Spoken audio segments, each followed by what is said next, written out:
হে ৰংপুৰৰ ৰংঘৰ তলাতল কাৰেংঘৰ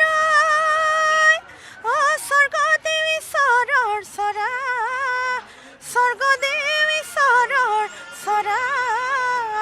চৰাইদেউ জিলিকা মাটি শিলে আৱৰা চিৰযুগমীয়া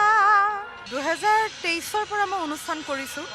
23 পৰাই মই জুবিন গাৰ্গদেৱৰ গীতসমূহ লৈয়ে চলি আছোঁ মা গীতো আছে তাতে সেয়েহে আৰু বিশেষকৈ বিহু গীত যিমান আছে মা আৰু জুবিন গাৰ্গদেৱে গোৱা সেয়েহে বিহু গীত তাৰ লগতে জুবিন গাৰ্গদেৱৰ চিৰসেউজ গীত সেইসমূহ লৈয়ে চলি আছোঁ এইবাৰ বিহু কিছু পৰিমাণে অসমীয়াৰ আৱেগ এটা জড়িত হৈ পৰিছে কাৰণ জুবিন গাৰ্গবিহীন প্ৰথমটো বিহু হয়তো কোনেও এই কথাটো কল্পনা কৰিব পৰা নাছিল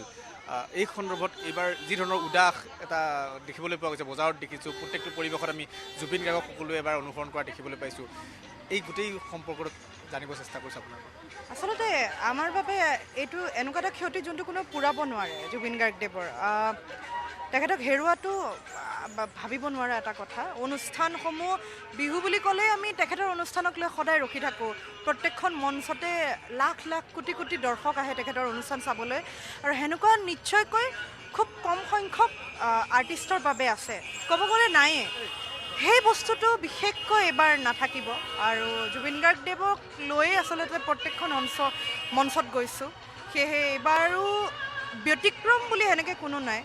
জুবিন গাৰ্গদেৱৰ গীতে লৈ চলি আছোঁ যিহেতুকে জুবিন গাৰ্গদেৱৰ গীতেই গাইছোঁ প্ৰত্যেকখন মঞ্চতে প্ৰস্তুতি বুলি ক'ব গ'লে অনুষ্ঠানসমূহ আছে সেইখিনি ৰিহাৰ্চেল চলি আছে যোৱাকালি মোৰ ৰিহাৰ্চেল শেষ হ'ল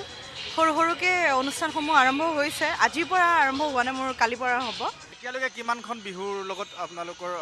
যোগাযোগ হৈছে মোৰ মে'লৈকে অলৰেডি বুক হৈছে অনুষ্ঠান বাকী আৰু অব্যাহত আছে অনুষ্ঠানসমূহ কৰাৰ